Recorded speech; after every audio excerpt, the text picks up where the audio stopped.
All right. I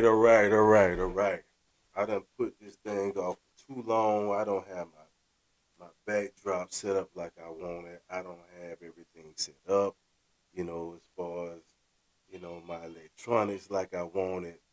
But welcome to Mono Sports, where we're going to talk about all sports, but one in particular is football. And I've been putting this off and putting this off and putting this off. And today, college football definitely got started in a huge way. And the first subject at hand is going to be the Florida State Alabama game. Now, good game.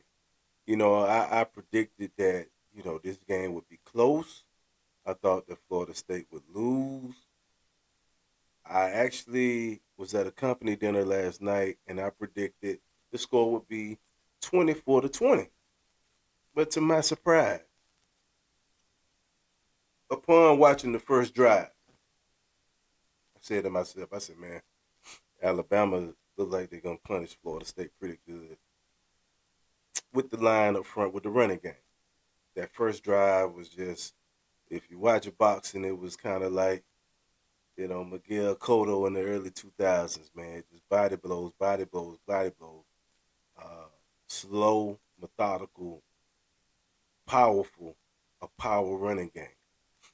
I mean, I was in a sports group chat. I was saying, man, the running back is getting 4 yards before he's even getting touched. 4 yards, at least three. One of the biggest coaching moves I seen today that was very impressive was the defensive coordinator for Florida State. What's my guy name? Hold on. I want to give him his just due. I gotta give him his just due. He did a hell of a job. Tony, see, Tony, Tony, yeah, Tony White. Tony White from Nebraska. After that first drive, they stopped the running game. They made a couple of good stops against the running game. And one thing about, Coach DeBoer, coming from the Washington Huskies, I always tell people, and I'm gonna ask y'all this. Tell me this, guys. And I'm pretty sure I know y'all gonna be answering the questions and to yourself as I ask it. What was the top receivers' names in Washington? I guarantee you can answer that question. What was the quarterback name in Washington? I guarantee you can answer that question. But if I ask you who was the running back for the Washington Huskies when they faced Michigan in the national championship game in 2023, if you're not a diehard Huskies fan, I doubt you can answer that question. I can answer that question. Which brings me to my point. Alabama, what we know Alabama to be, Alabama is not that. Alabama will not stick to the running game. You can cancel. As soon as they face some resistance, they will revert back to characteristics of the head coach, which he's more of a pass style coach. They run out of the gun and they go sling that ball around. Today it started pouring down raining at the end of the second quarter, if I'm not mistaken. And at 12 minutes left in the third quarter, Ty Simpson had attempted 34 passes. That ain't gonna get it done. It's not gonna work. It's not gonna work. Uh, Here's some stats to keep in mind. Now, Florida State rushed the ball 49 times for 230 yards. Alabama, the bigger, stronger team, so they say, 29 rushing attempts for 87 yards. 3 yards a carry, and Florida State had 4.7 yards a carry. But another interesting point that I like to bring up because you hear all this in the off season about the boy this, the boy that. Alabama's looking great. Ty Simpson is looking great. One thing about Nick Saban coach team, very disciplined, didn't beat themselves.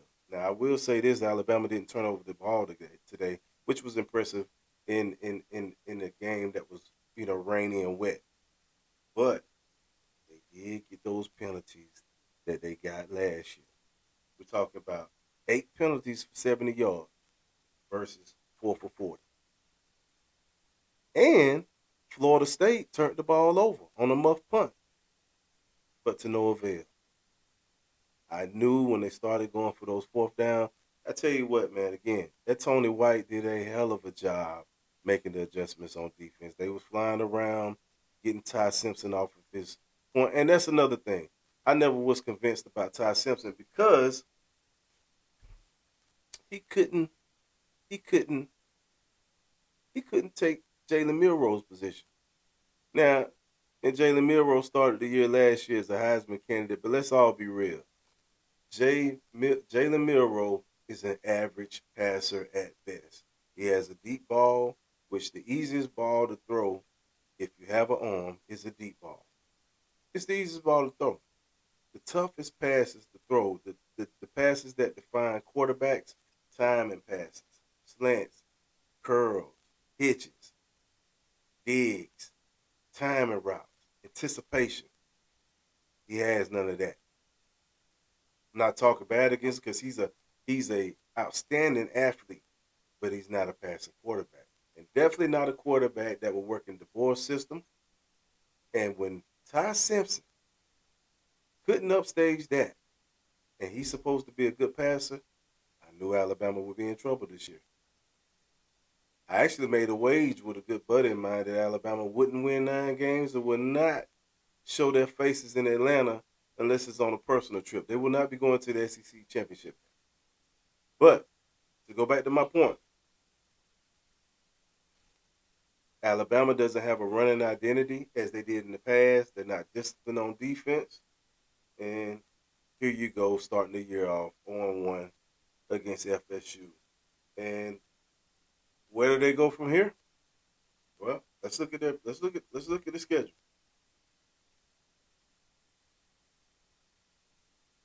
see what we got. We got University of Louisiana Monroe, a get right game. I'm sure, pardon my hooper, I'm sure they'll look good next week against Louisiana Monroe. I'm sure of that. Now that did seem to have that game was physical today, so hopefully they're able to get Louisiana Monroe out of there early, to where they can get some younger players in there and give their guys some reprieve because Simpson took a lot of punishment today. Ryan Williams didn't look right. I seen him with some type of uh, tape or something like that running from the back of his hamstring down to his calf, so which leads me to believe he may have some type of hamstring injury.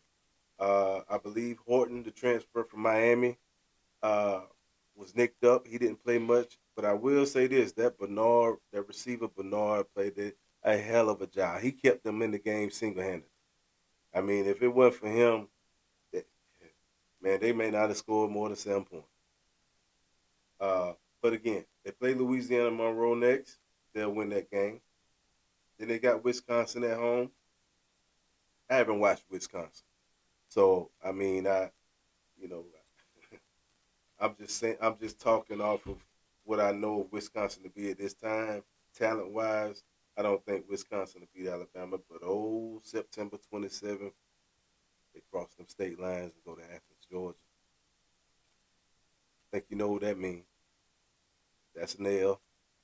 You got a feisty Vanderbilt team coming to Alabama, and that's going to be an interesting game. It's going to be an interesting game. I don't know what Vandy has other than their quarterback, but that's gonna be a close game in my estimation.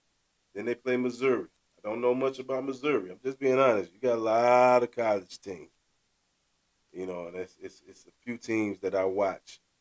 with a real close eye, but I will go study the film and have a breakdown for you all before these games happen. But that Missouri game, I don't know yet. Tennessee comes to Alabama. This quarterback in Tennessee can play ball, which it appeared he had a pretty good game today. I haven't broke down that film. That's a game to watch. Then they go to South Carolina. I will watch South Carolina tomorrow.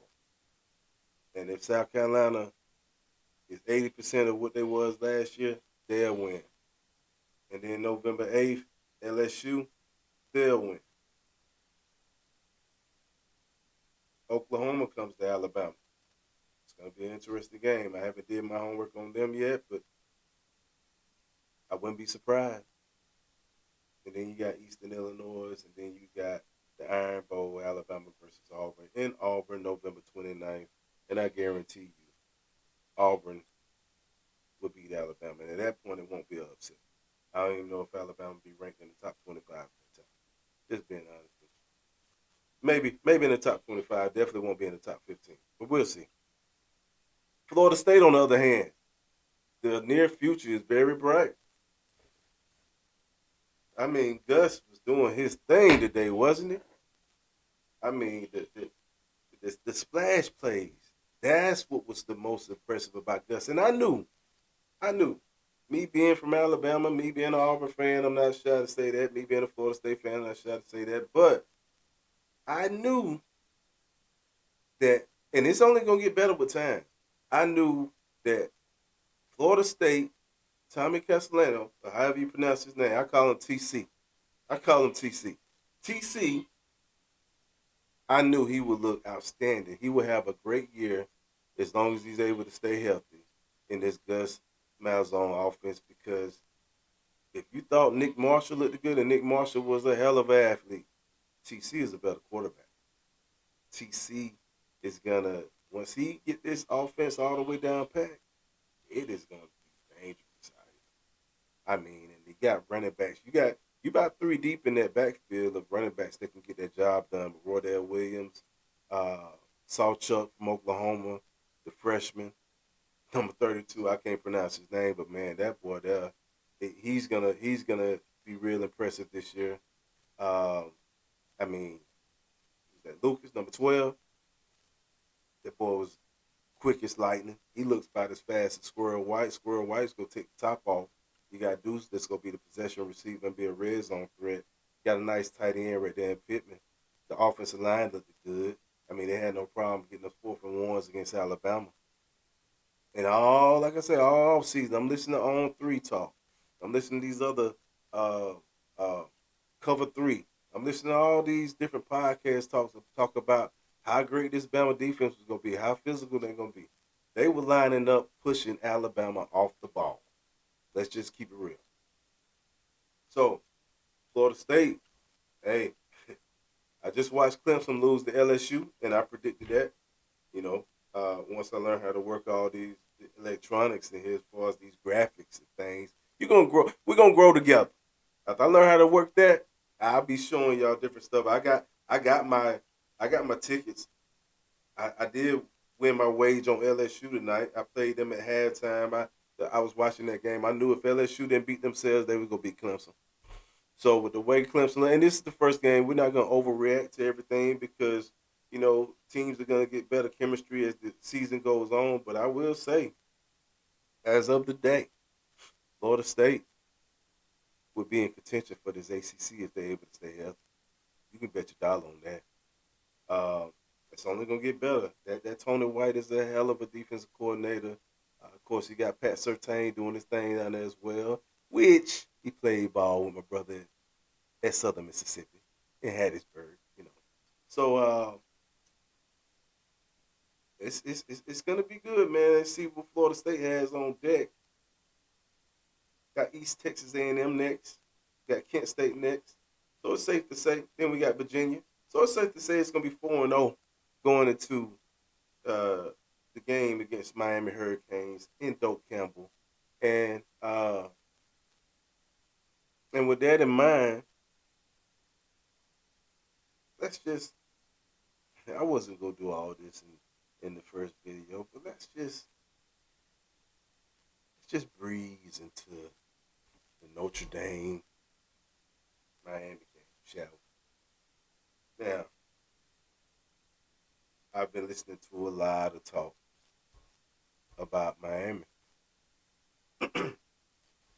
Some say I don't like Miami. Wouldn't say that. The fans is what get me. I mean, I compare the Miami Hurricanes to the Dallas Cowboys. I really do.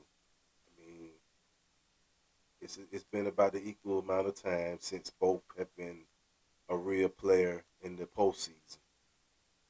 Both do a great job. Now I can attribute this to Jerry Jones and Dallas selling the idea of Dallas being a player in the postseason every offseason. I don't know who I can attribute this to as far as with the Hurricanes, except for the Miami fans. They get geeked up every offseason and want to tell you how good Miami is gonna be. Last year, and I didn't see it coming because I didn't know how good Cam Ward is. I mean, you got hundreds of college teams out here, man. I don't be watching Washington State play ball. I really don't. I can't tell you the last time Washington State was really relevant like that, to be honest. I mean, what Ryan Leaf? I mean, that's a long time ago. So, um, I didn't know about Cam Ward, but when I watched that first game against Florida, I said he's a player. I knew right then they had something going on offense. And then with Restrepo at receiver, this guy was a big catch, a big playmaker receiver for Miami for years. He's their veteran leading receiver. Matter of fact, he's their all-time receiver. But not ashamed to say, I've been on this thing we call Earth for 44 years. I've been 10 toes down in this sport of football ever since I can remember. I mean, my brother played college ball. I played a little college ball. Didn't play out my entire 4 years, but I played college ball myself. And I've never seen, y'all let me know in the comments. Chat, let me know. When is the last time you seen a ball club lose their top 6 pass catchers? Lose their great. Matter of fact, I'll go out on the limb right now and say Cam Ward is the greatest quarterback ever to play for the Hurricanes. So you lose your top quarterback. You lose your top 6 pass catchers. You lose your top rusher, which I don't really think Martinez was better than what they had down there anyway. But they had him, and he was their leading rusher, so we'll give him that. Lose your leading rusher, and now you got inexperienced receivers that you got in there. You got these freshmen and these sophomores, and you got these guys out of the portal. It isn't like they was the number one receiver on their team. C.J. Daniels, he's a solid receiver. He did his most work in Liberty. He wasn't the number one receiver in LSU last year. You got the guy from Cincinnati. Cincinnati didn't really make no noise. I didn't know the guy. You got the guy from BYU. They acting like he's the second coming of Devin Hester. I watched BYU play. I watched him play against Colorado. I don't remember him breaking any big. That's my ice man. So I just don't see how they're about to match up against Notre Dame, a running team that has their Heisman hopeful running back Love. That's going to be spreading some love tomorrow night. That has that offensive line that's been known for playing physical. Notre Dame has always been a physical program. This ain't nothing new to them. Now, everybody's talking about how good Miami offensive line is. Okay, we're going to see tomorrow night. Because I saw Cam Ward having to escape a lot of things last year and make stuff happen on the move. So we're going to see. Beck, I don't think Beck is a bad quarterback. I think Beck is a solid quarterback. But I know Beck was elite when he had elite talent around him. You don't have Brock Bowers down there with the Hurricanes. You don't have McConkey out wide for the Hurricanes or the other supporting receivers that they had. You don't have that. And this is not a run-based balanced offense like he comes from Georgia. They talk about his record, how he only lost 3 games and this and that in Georgia. He's not playing with Georgia now. This isn't a, this Miami team. The last 2 years in a row, they lost their last 3 of the 5 games. The last 2 years in a row, they lost the bowl game last year against Iowa State. They lost the one the year before against Rutgers. I made plenty of money off that. The defense, come on, let's not even talk about that. And so you got for their defense, you have uh, pretty much the whole secondary is replaced.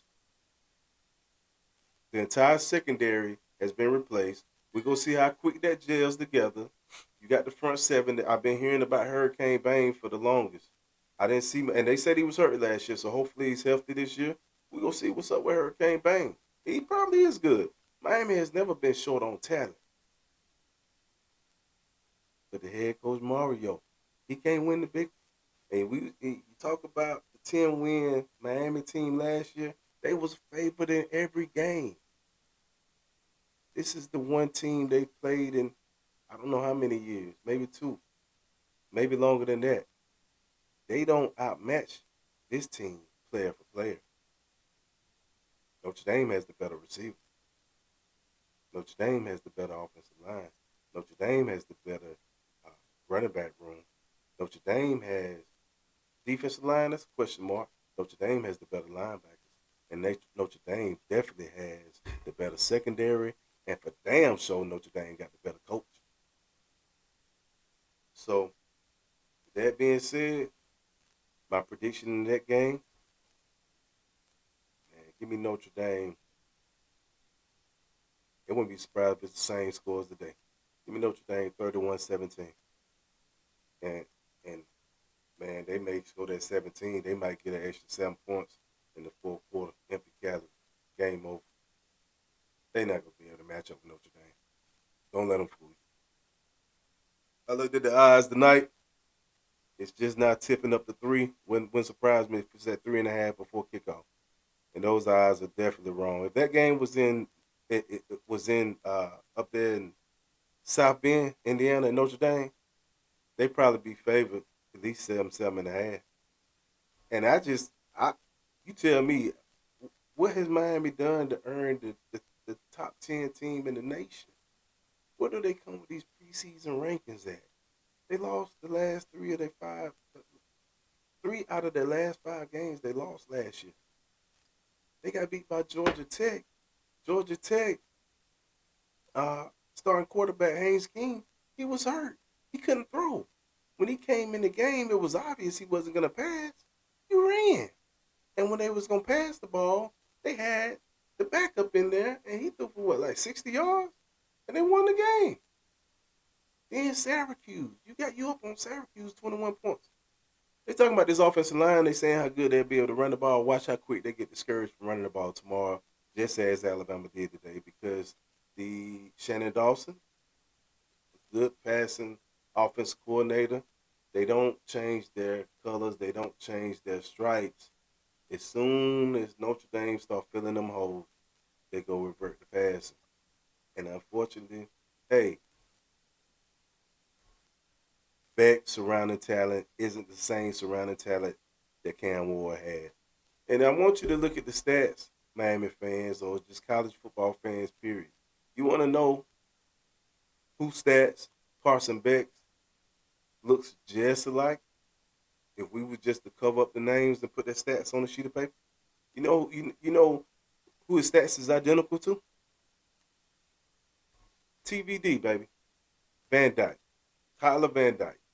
Quarterback they had before Cam Ward. Look up his stats, Google them, and look at Carson Beck's stats. The difference is one player with Georgia, one player with Miami. That's the difference. Better coaching, better surrounding talent in Georgia. So that's my prediction for tomorrow's game, 31-17. I may come on tomorrow night, post game, and have a little breakdown with you, because I'm pretty sure it's gonna go exactly how I say it's gonna go, 31-17. So all in all, awesome first week of college football. The matchups was great. Whoever did the scheduling, great job. You had Texas, Ohio State. I don't know where they came off with all of the preseason praise for Archie Manning. You don't sign a Manning to your ball club for him to sit the bench. And the fact that he sat behind yours for 2 years and couldn't get on the field as far as being a starter for 2 years and you're a Manning, that should have told you something's wrong. You don't bring a Manning down there to ride the bench. Come on, man. Who you fooling? Balls were going everywhere but to the right place today. Hopefully, hopefully it was just first game jitterbugs up in Ohio State. That was a tough environment to play your first starting away game. I give you that as the team starter. But man, oh man, that Ohio State quarterback looked way better than him. Way better than him. So we're gonna see about that. But my guess is Archie ain't what they say Archie is, and it's shown because it's taken him 2 years. It's his third year. It's taken him 3 years to become the starter. Quinn Ewers probably would have won that game today. Just keeping it real. Um, Colorado. Colorado looked it better, even though they lost to Georgia Tech. They looked it better. Defense looked it better. I think they're going to be a better team than what they was last year. What else have I seen out here? LSU. I had them to win. They won. Um, anything else worth talking about before I let y'all go on my first broadcast? Like I say, Mono Sports. We're going to be talking about sports, but we're going to be talking mainly about football. And I love to talk football. Chat, is there anything you want to comment about in the comments? And I will definitely read and answer it. Feel free to do so. This is what I do. I go to work, I listen to sports. I go to sleep, I'm listening to sports. I wake up listening to sports. This is what I do. I love it. And that's why I just decided to get a podcast. I'm listening to these guys talk. And if they're so-called experts, then I'm a triple OG expert. And I played it. I watched it. Most of my life, 40 years of my life, been dedicated to sports. I love sports. And I just love talking about it as well. I'm in a sports group on Facebook with some friends. We go back and forth. I mean, we get down and dirty. So, and they always tell me I need my podcast. So here we go. Like I said, it's not a perfect situation. My wife set up a man cave, working on things, but I have been putting it off. I just said, you know what? When I saw the game today, I said, I'm not putting it off.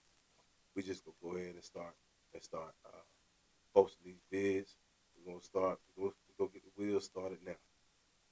So if you would, please subscribe to my channel, share my channel. We're gonna do some fun things on here, baby. We'll do some fun things on here. And y'all bless me with subscribers, and I'm gonna end up blessing y'all. We'll talk more about that later on. Again, hit the subscribe button, hit the notification so you can be notified every time I post a video.